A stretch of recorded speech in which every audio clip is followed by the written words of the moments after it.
Selamat sore, apa kabar semuanya? Semoga selalu sehat dan bahagia.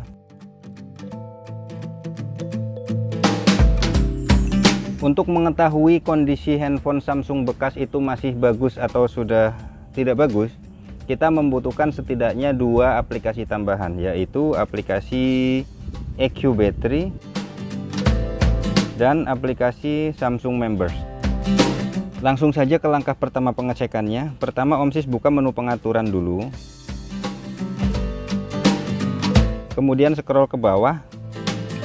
Cari dan sentuh pada bagian menu tentang ponsel. Di situ Om Sis lihat.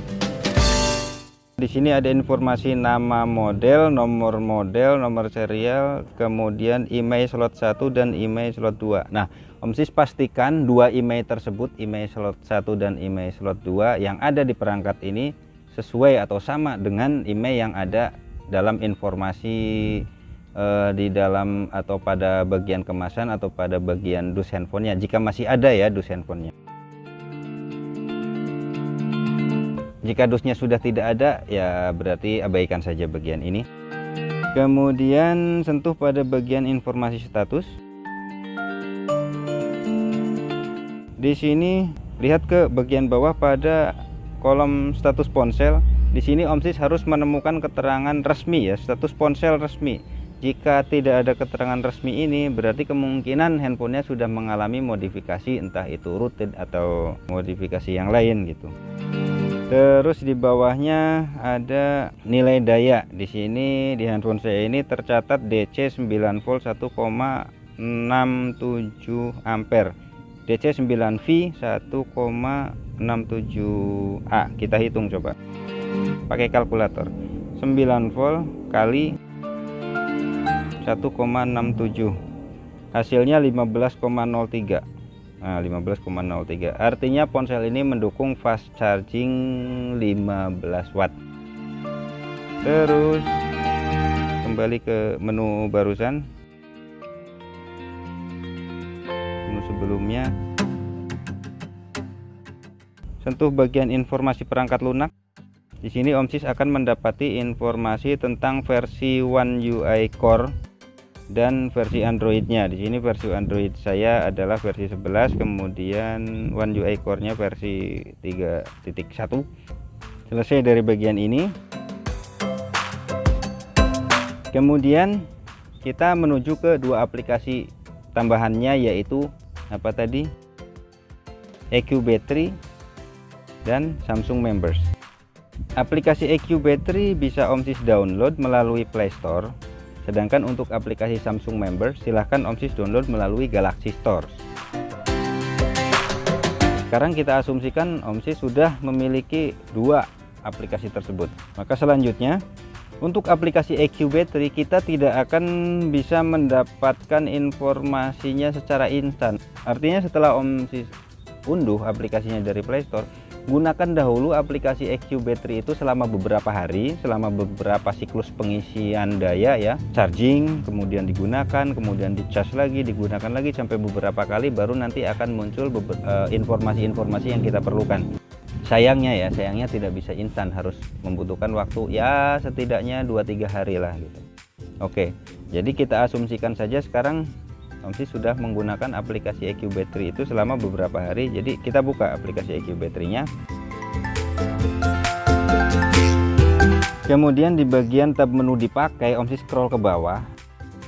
Nah, lihat di bagian estimasi waktu baterai penuh. Ini adalah waktu perkiraan dalam waktu perkiraan pemakaian perangkat ya, dari kondisi baterai penuh atau 100% menuju ke kosong atau 0%. Itu daya tahan handphone saya di sini pada kondisi layar hidup sanggup bertahan hingga 11 jam 18 menit itu perkiraannya. Kemudian di bagian layar mati ada 53 jam 33 menit, dan yang ketiga adalah pada bagian penggunaan kombinasi 20 jam 32 menit. Nah, penggunaan kombinasi ini kan berbeda-beda ya. Ini penggunaan kombinasi berdasarkan kebiasaan penggunaan saya setiap hari. Untuk Om Sis tentu penggunaannya berbeda dengan saya, dan hasilnya pasti tidak akan sama persis seperti ini.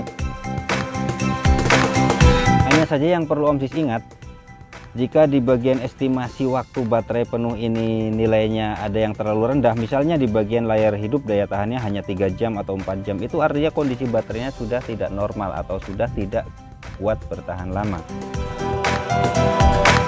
Itu untuk tab menu dipakai ya. Kemudian di sebelahnya ada tab menu kondisi. Om Sis sentuh di situ. Sini Om Sis lihat berapa persen yang tercatat. Ini ponsel saya masih 98% yang tercatat. Artinya dari kapasitas baterai rancangan sebesar 5000 mAh, ketika saya isi full sampai 100%, dia masih sanggup menampung 4905 mAh. Jadi masih cukup bagus. Nah, jika ponsel second yang akan Om Sis beli itu di sini angkanya hanya 70-an% atau bahkan 50-an%, itu artinya kondisi baterainya sudah tidak bagus. Tapi kalau masih misalnya di atas 85% atau bahkan di atas 90% untuk ukuran handphone second, itu masih layak, masih bagus. Oke, kembali selesai pengecekan baterai, kita ke bagian menu Samsung Members, atau Om Sis akan menjalankan aplikasi Samsung Members ini dulu, baru nanti kemudian ya, karena itu tadi aplikasi EQ Battery membutuhkan waktu beberapa hari untuk pengukuran, maka yang pertama sebelumnya bisa Om Sis jalankan Samsung Members ini dulu ya sebelum EQ Battery. Jadi sekarang kita buka aplikasinya.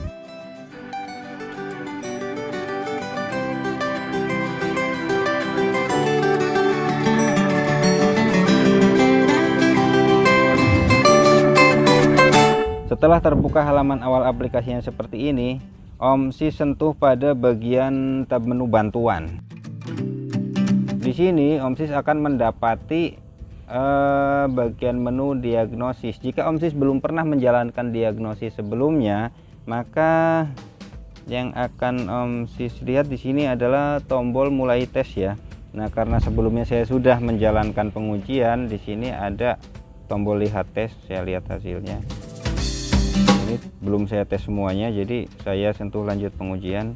Nah, karena saya sedang membuat tutorial untuk pengujiannya, jadi saya tidak melanjutkan pengujiannya, melainkan saya sentuh pada bagian tombol mulai ulang supaya pengujiannya berjalan dari awal lagi ya. Oke, setelah itu akan berjalan status baterai, kartu SIM, kemudian kartu SD, kemudian status mulai ulang daya. Ini pengujiannya perangkat lunak resmi sedang diperiksa, jaringan seluler sedang diperiksa. Ini pengujiannya akan berjalan secara otomatis. Om Sis tunggu saja, kecuali untuk beberapa. Nah, ini sensor. Nah, sekarang kita masuk ke bagian pengujian layar. Ini di layar akan muncul kotak-kotak kecil seperti ini.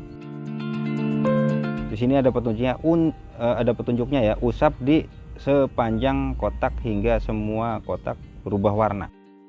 Kita ikuti petunjuknya, sentuh semuanya sampai berubah warna. Artinya apa? Jika semua kotaknya ini berubah warna biru seperti ini, itu artinya layarnya baik-baik saja, tidak ada masalah dengan sentuhan apapun. Namun jika dari semua kotak ini ada salah satu atau sebagian di antaranya yang tidak dapat disentuh atau tidak mau berubah warna, itu artinya ada masalah sentuhan di area tersebut, ada masalah kerusakan layar ya.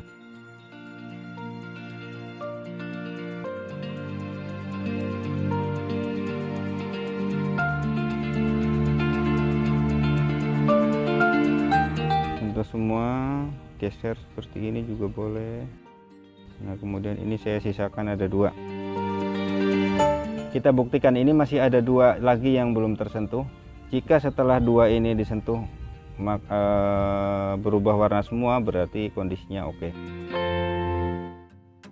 Nah, semua kondisinya oke. Sekarang masuk ke uji tombol. Tekan tombol volume naik, oke. Tekan tombol volume turun, kemudian tekan tombol samping atau tombol power ya. Ini tekan tombol power. Oke semua. Kemudian ini senter, pengujian senter. Kita ada tombol hidupkan, sentuh hidupkan. Nah, senternya menyala dan muncul pertanyaan apakah senter di bagian belakang ponsel Anda berfungsi dengan normal. Saya sentuh tombol ya karena memang berfungsi normal. Terus uji getar. Di sini ada tombol getar, sentuh tombol tersebut.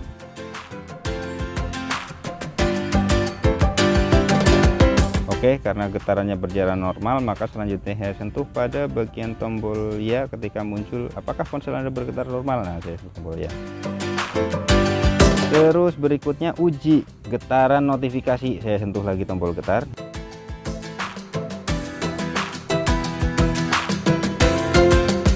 Oke, getarannya normal, saya sentuh lagi tombol ya. Lanjut, apa ini namanya, uji kamera belakang, sentuh pada tombol kameranya. Dan akan muncul pertanyaan, sudah mengambil gambar berkualitas baik? Nah, karena gambarnya oke, normal, maka saya sentuh tombol ya. Selanjutnya pengujian kamera depan, saya sentuh tombol pengambilan gambarnya. Dan muncul lagi pertanyaan, sudah mengambil gambar berkualitas baik? Ya, karena pengambilan gambarnya berjalan normal, hasilnya normal, saya sentuh tombol ya. Terus ini uji mikrofon. Oke, saya lewati saja karena sebelumnya saya sudah yakin kondisinya oke. Terus ini speaker panggilan, uji speaker panggilan, saya sentuh tombol putar.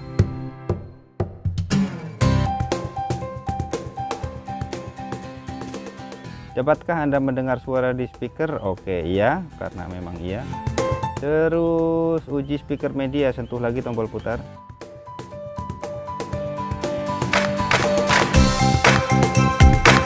Oke, suaranya terdengar dengan baik, tidak ada sember atau pecah atau semacamnya, jadi saya sentuh tombol ya. Lanjut, isi daya lewat kabel, saya lewati saja pengujian ini karena ini sebelumnya saya sudah pastikan proses pengisian dayanya normal. Uji koneksi USB juga saya lewati saja karena saya sudah pastikan kondisinya normal. Terus headphone kabel, kebetulan headphonenya sekarang sedang saya pakai, maka saya sentuh tombol putar.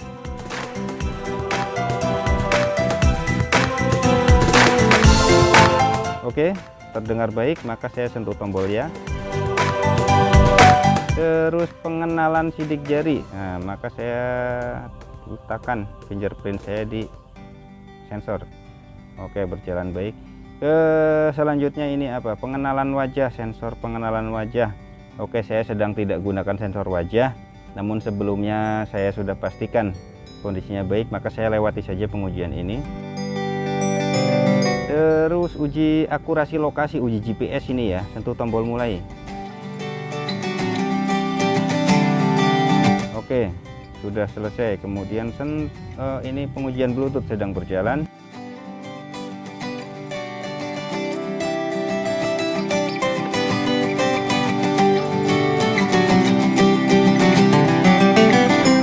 Agak lama ya untuk, nah sudah selesai untuk Bluetooth itu agak lama. Nah, sekarang pengujian WiFi sudah selesai juga. Nah, setelah pengujian selesai, maka Om Sis lihat seperti apa hasilnya. Di sini semua kolomnya harus, semua bulatannya harus terchecklist biru. Jika ada yang tidak terchecklist biru, maka artinya di bagian itu ada masalah. Nah, ini ada beberapa yang tidak terchecklist biru, namun ini kondisinya karena sengaja saya lewati ya, karena saya sudah pastikan kondisinya baik. Namun untuk Om Sis yang akan membeli handphone second, sebaiknya cek semuanya, jangan ada satupun yang dilewatkan. Ini harus terchecklist biru semua. Jika sudah terchecklist biru semua, kondisinya oke semua, itu artinya kondisi handphone tersebut layak untuk Om Sis beli, dengan catatan di bagian pemeriksaan status ponselnya tadi, ponselnya berstatus resmi. Kemudian kondisi baterainya tadi setelah dicek melalui EQ battery kondisinya oke ya, berarti layak untuk Om Sis beli. Jika tidak, apalagi jika di sini ada beberapa masalah atau ada masalah, salah satu masalah vital, ya sebaiknya Om Sis pikir-pikir ulang lagi, lebih baik cari yang lain yang kondisinya sudah pasti bagus.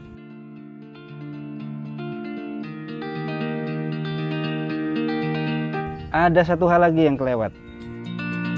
Jika memungkinkan, sebelum Om Sis putuskan untuk membeli ponsel tersebut, sebaiknya Om Sis lakukan prosedur reset data pabrik ya. kembalikan settingan handphone tersebut ke setting bawaan pabrikan supaya semuanya kembali ke nol.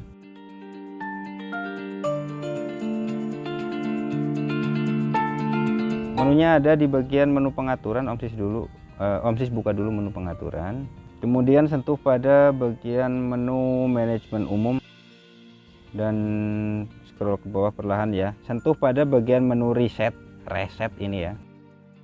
Nah, di sini ada 3 pilihan: reset semua pengaturan, reset pengaturan jaringan, reset pengaturan aksesibilitas. Kemudian bukan cuma 3, di bawahnya ada lagi nih, reset data pabrik. Nah, untuk jika Om Sis akan membeli handphone second, sebaiknya pilih reset data pabrik supaya semuanya kembali ke nol, kembali seperti pada saat ponsel tersebut baru dikeluarkan dari pabrikan. Nah, setelah itu akan muncul keterangan seperti ini. Lanjutkan saja ya. Di sini saya tidak lanjutkan karena nanti data saya terhapus semua. Ini cuma contoh saja ya. Nah, setelah reset data pabrik itu, kemudian ya tadi Om Sis lakukan pengecekan itu, kemudian diagnosis melalui Samsung Members dan pastikan kondisi baterainya bagus melalui aplikasi EQ Battery. Oke, itu saja tutorial saya kali ini. Terima kasih sudah menyimak, semoga bermanfaat dan selamat melanjutkan aktivitas.